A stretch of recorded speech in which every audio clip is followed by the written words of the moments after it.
I don't live in the country.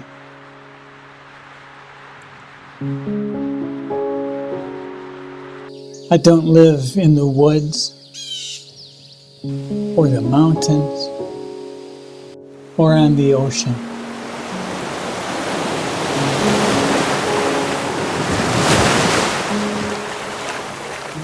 I don't live in a rustic cabin or a cute tiny house or a renovated van that I drive to beautiful remote areas.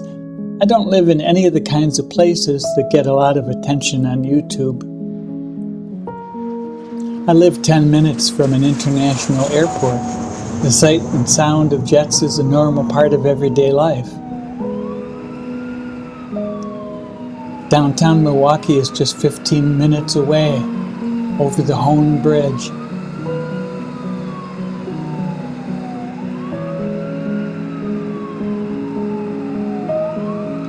My home is part of the long urban corridor running from Milwaukee to Chicago.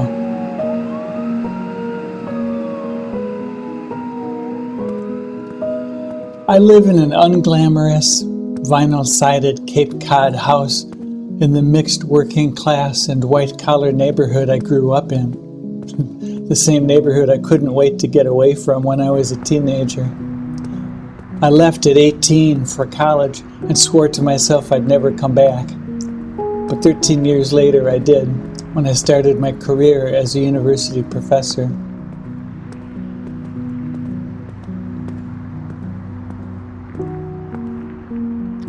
When I was young and in college, I dreamed of living in or near the wilderness, possibly the one I knew and loved most, the Boundary Waters Canoe area, but the Rocky Mountains sounded great, and so did Alaska.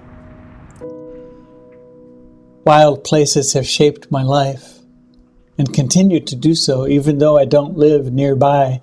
They gave and keep giving me the emotional and spiritual foundation for all my learning, teaching, and writing.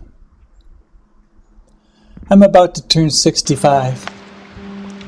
I've lived in my house for almost 34 years, and in my neighborhood for more than half a century. And I've learned a few things along the way.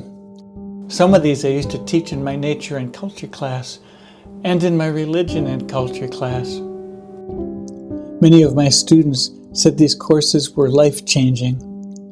There are a number of reasons for that, but one is that people long for connection, and I hope my students find it, if only for a little while.